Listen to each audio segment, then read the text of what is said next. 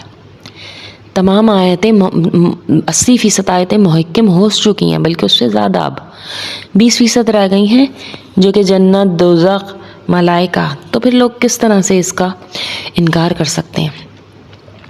بسم اللہ الرحمن الرحیم۔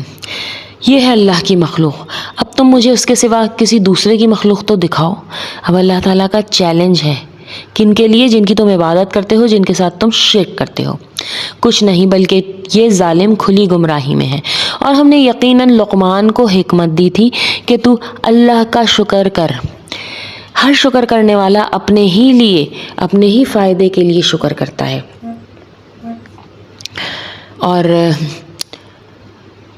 اور جو بھی ناشکری کرے گا وہ جان لے کہ اللہ بے نیاز ہے اور تعریف والا ہے۔ یعنی اللہ تو آپ کی نافرمانی سے بے نیاز ہے نا، آپ اپنے ہی لیے آخرت خراب کر رہے ہیں اپنی ہی۔ حضرت لقمان اللہ کے ایک نیک بندے تھے جنہوں نے اللہ کی حکمت، فہم اور بصیرت بہت تھی، ان میں عقل بہت تھی۔ ایسے بہت سارے لوگ گزرے ہیں، مولانا رومی ہو گئے اور شیخ سعدی ہو گئے، تو اسی طرح سے حضرت لقمان ان سے پچھلے کے تھے جو بہت ہی نیک تھے۔ کس قدر نیک ہوں گے کہ ان کا ذکر اللہ نے قرآن میں کر دیا۔ ان سے کسی نے پوچھا تمہیں یہ فہم و شعور کس طرح حاصل ہوا؟ انہوں نے فرمایا امانت کے اختیار کرنے اور بے فائدہ باتوں سے اجتناب کرنے اور خاموشی کی وجہ سے۔ ان کی حکمت اور دانشمندی پر مبنی ایک واقعہ یہ بھی مشہور ہے کہ یہ غلام تھے، ان کے آقا نے کہا کہ بکری ذبح کر کے اس کا سب سے بہترین 2 حصے لاؤ، چنانچہ وہ زبان اور دل نکال کر لے گئے۔ ایک دوسرے موقع پر آقا نے ان سے کہا کہ بکری ذبح کر کے ان کا سب سے بدترین حصے لاؤ، پھر وہ وہی زبان اور دل لے کر چلے گئے۔ پوچھنے پر انہوں نے بتایا کہ زبان اور دل اگر صحیح ہوں تو یہ سب سے بہتر ہے، اور اگر بگڑ جائیں تو ان سے بدتر کوئی چیز نہیں ہے۔ سبحان اللہ، بصیرت کا کیا عالم تھا۔ یا اللہ ہمیں صحیح قوت فیصلہ اور حکمت عطا فرما اور نیک لوگوں سے ملا، آمین یا رب العالمین۔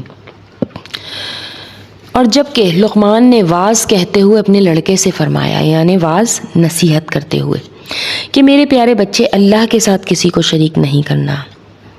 اللہ نے حضرت لقمان کی سب سے پہلی صفت یہ نقل فرمائی کہ انہوں نے اپنے بیٹے کو شرک سے منع فرمایا، جس سے یہ واضح ہے کہ والدین کو ضرور اپنی اولاد کو شرک سے بچانے کی زیادہ سے زیادہ کوشش کرنی چاہیے، اور شرک کو پہچاننا بہت ضروری ہے۔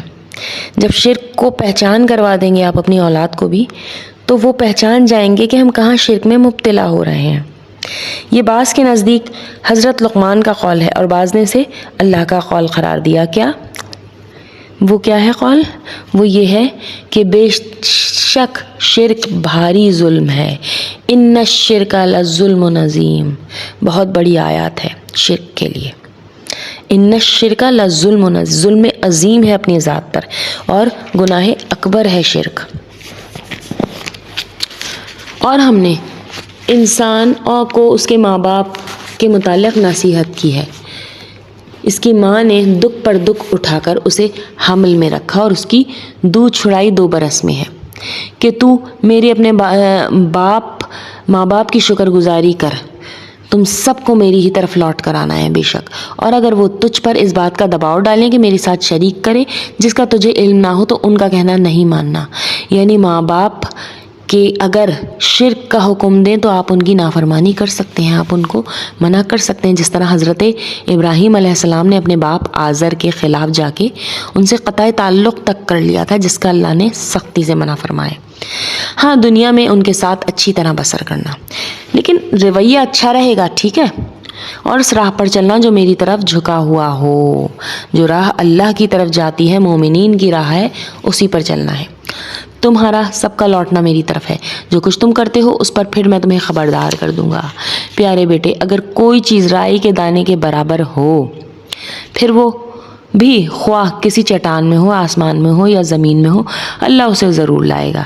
اللہ بڑا باریک بین اور خبردار ہے۔ اے میرے پیارے بیٹے، تو نماز قائم رکھنا، اچھے کاموں کی نصیحت کرتے رہنا، برے کاموں سے منع کرنا، امر بالمعروف اور نہی عن المنکر، اچھائی کا حکم دینا اور برائی سے روکنا، اسی پر اچھے اور بہترین معاشرے قائم رہتے ہیں۔ برائی دیکھ کے ان پہ سے اعراض کرنا، انہیں اگنور کرنا معاشرے کی خرابی کا باعث ہے۔ اس لیے اللہ نے مومنوں کو یہ نصیحت کی ہے پورے قرآن میں، کیونکہ جن سوسائٹیز سے یہ دو کام اٹھ جاتے ہیں ان سوسائٹی کا بیڑا غرق ہو جاتا ہے، جیسے آج ہمارے ملک کا ہو رہا ہے۔ اور جو مصیبت تم پر آئے صبر کرنا، یقین مان کے یہ بڑے تاکیدی کاموں میں سے ہے۔ لوگوں کے سامنے اپنے گال نہ پھلاؤ، یعنی تکبر نہ کرو اور لوگوں کو حقیر نہ سمجھو، اور زمین پر اطراء کرنا چل، کسی تکبر کرنے والے شیخی خور کو اللہ بالکل نہیں پسند فرماتا۔ مختالن فخورا کہا گیا ہے اسے، یہاں فخر فخورا، اور اللہ پسند نہیں فرماتا ایسے لوگوں کو۔ اپنی رفتار میں میانہ روی اختیار کر، اپنی آواز پست رکھ، یقیناً آوازوں میں سب سے بدتر آواز گدھوں کی آواز ہے۔ کیا تم نہیں دیکھتے کہ اللہ نے زمین اور آسمان کی ہر چیز کو ہمارے کام پر لگا رکھا ہے، اور تمہیں اپنی ظاہری اور باطنی نعمتیں بھرپور دے رکھی ہیں؟ بعض لوگ اللہ کے بارے میں بغیر علم کے اور بغیر ہدایت کے اور بغیر روشن کتاب کے جھگڑا کرتے ہیں، اور جب ان سے کہا جاتا ہے کہ اللہ کی اتاری ہوئی وحی کی تابعداری کرو تو کہتے ہیں کہ ہم نے تو جس طریقے پر اپنے باپ دادا کو پایا ہے اسی کی تابعداری کریں گے، اگرچہ شیطان ان کے بڑوں کو دوزخ کے عذاب کی طرف بلاتا ہے۔ اور جو شخص اپنے آپ کو اللہ کے تابع کر دے اور ہو بھی نیکوکار، یقیناً اس نے مضبوط کڑا تھام لیا، دین کا کڑا، قرآن کا مضبوط کڑا۔ قرآن کو کہا گیا ہے، حدیث اور سنت کو کہا گیا ہے، تمام کاموں کا انجام اللہ کی طرف ہے۔ کوئی بھی کام کریں، نیک کام کریں، کسی کو خوش کرنے کے لیے نہ کریں، اس کے انجام کی، اس کے اجر کی توقع صرف اللہ سے رکھیں۔ کافروں کے کفر پر آپ رنجیدہ نہ ہوں، آخر ان سب کا تو لوٹنا ہماری ہی جانب ہے، پھر ہم ان کو بتائیں گے جو انہوں نے کیا۔ بے شک اللہ سینوں کے بھید تک سے واقف ہے، ہم انہیں گو کہ کچھ یوں ہی سا فائدہ دیں گے، لیکن بالآخر ہم انہیں نہایت بے چارگی کی حالت میں سخت عذاب کی طرف ہنکائے جائیں گے۔ اگر آپ ان سے دریافت کریں کہ آسمان اور زمین کا خالق کون ہے تو وہ ضرور جواب دیں گے کہ اللہ۔ تو کہہ دیجئے کہ سب تعریفوں کے لائق اللہ ہی ہے، لیکن ان میں اکثر بے علم ہے۔ آسمانوں میں اور زمین میں جو کچھ ہے سب اللہ ہی کا ہے، یقیناً اللہ بہت بڑا بے نیاز اور سزاوار حمد و ثنا ہے، یعنی کہ بے نیاز ہے ہر چیز اس کی محتاج ہے، وہ کسی کا محتاج نہیں۔ روئے زمین کے تمام درختوں کے اگر قلم ہو جائیں اور تمام سمندروں کی سیاہی اور اس کے بعد 7 سمندر اور ہوں، تاہم اللہ کے کلمات ختم نہیں ہو سکتے۔ بے شک اللہ غالب اور حکمت والا ہے۔ تم سب کی پیدائش اور مرنے کے بعد جلانا ایسا ہی ہے جیسے ایک جی کا، یعنی کہ اللہ کی قدرت اتنی عظیم ہے کہ تم سب کا پیدا کرنا اور قیامت والے دن زندہ کرنا، ایک نفس کے زندہ کرنا آسان ہے اس کے، جس طرح اس نے ایک کو بنایا اور زندہ کر دیا اتنا ہی آسان ہے سب کو جلانا، پیدائش، مرنے کے بعد جلانا اور سب کو زندہ کرنا۔ بے شک اللہ سننے والا اور دیکھنے والا ہے۔ کیا آپ نہیں دیکھتے کہ اللہ تعالیٰ رات کو دن اور دن کو رات میں کھپا دیتا ہے؟ اب یہاں اللہ کی قدرتوں کی طرح نظر گھمائی جا رہی ہے انسان کی۔ سورج چاند کو اسی طرح فرما بردار کر رکھا ہے کہ ہر ایک مقررہ وقت تک چلتا رہے۔ اللہ ہر اس چیز پر جو تم کرتے ہو خبردار ہے۔ بے شک یہ سب انتظامات اس وجہ سے ہیں کہ اللہ حق ہے اور اس کے سوا جن جن لوگوں کو پکارتے ہیں سب باطل ہے۔ یہ یقیناً اللہ بہت بلندی اور رحمت اور شان والا ہے۔ بے شک کیا تم اس پر غور نہیں کرتے کہ دریا میں کشتیاں اللہ کے فضل سے چل رہی ہیں، اس لیے وہ تمہیں اپنی نشانیاں دکھا دے۔ اب یہاں ایک بہت جو ہے کیا کہتے ہیں بڑی اللہ کی نشانی، اللہ کی بہت بڑا فضل اور اللہ کا معجزے کی طرف اللہ نے توجہ دلائی ہے کہ سمندر میں کشتیوں کا چلنا یہ قدرت کا ایک معجزہ ہے، ایک نمونہ ہے۔ اس نے کتنی بڑی آپ کو نشانی دی ہے۔ ہوا پانی کو ایسے مناسب انداز میں رکھا جاتا ہے کہ سمندر پر تیر سکے، ورنہ کس طرح سے تیر سکتی ہے؟ اللہ کی قدرت ہے نا کہ آسمان میں جو پرندہ ہے اس کو کون تھامے رکھا ہے، اللہ ایک جگہ اور فرماتے ہیں یقیناً اللہ تعالیٰ۔ تو ان چیزوں میں نشانیاں ہیں، غور و فکر کیجئے۔ یقیناً ان میں ہر ایک صبر و شکر کرنے والے ہیں، ان کے لیے بہت سی نشانیاں ہیں۔ ایک حدیث میں یہ مفہوم آتا ہے کہ نبی کریم صلی اللہ علیہ وسلم نے فرمایا، ابو ذر رضی اللہ تعالیٰ عنہ سے فرمایا، جانتے ہو یہ سورج کہاں جاتا ہے، یعنی غروب ہوتا ہے؟ ابو ذر کہتے ہیں میں نے کہا اللہ اور اس کے رسول ہی خوب جانتے ہیں۔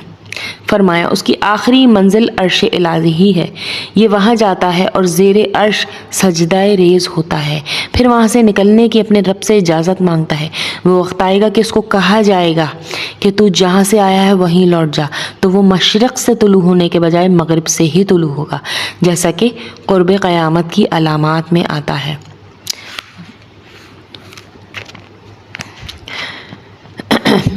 اور جب ان پر موجیں سائبانوں کی طرح چھا جاتی ہیں تو نہایت خلوص کے ساتھ اور اعتقاد کے ساتھ اللہ ہی کو پکارتے ہیں، یعنی کہ جو شرک بھی کر رہے ہوں لیکن جب سمندر میں پھنس جاتے ہیں تو اللہ ہی کو پکارتے ہیں، کیونکہ جب انسان مصیبت میں پھنستا ہے تو خالص اللہ کی طرف رجوع کرتا ہے۔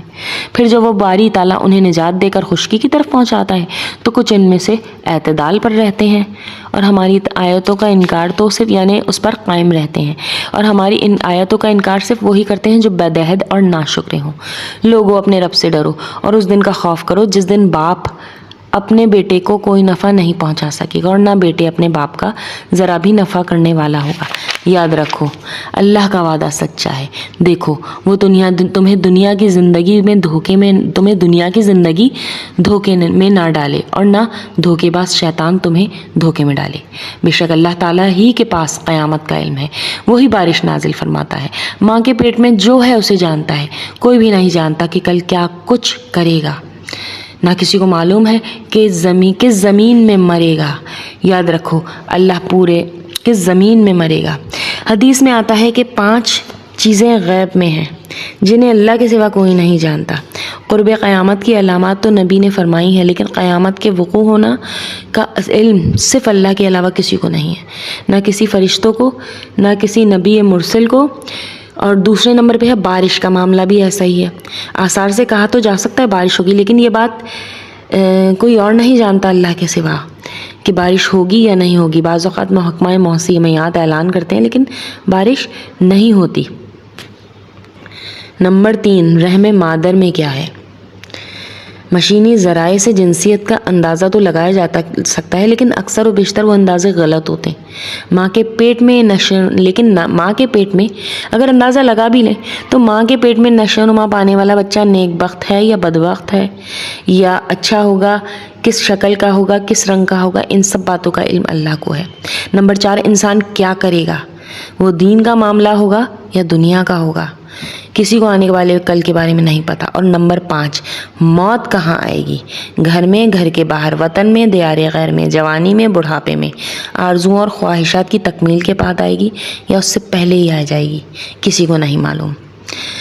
اللہ تعالیٰ آخری اس پہ اختتام کرتے ہیں، اللہ تعالیٰ ہی پورے علم والا ہے اور صحیح خبروں والا ہے۔ بے شک بہترین آیات آگے ضرور بڑھائیے گا۔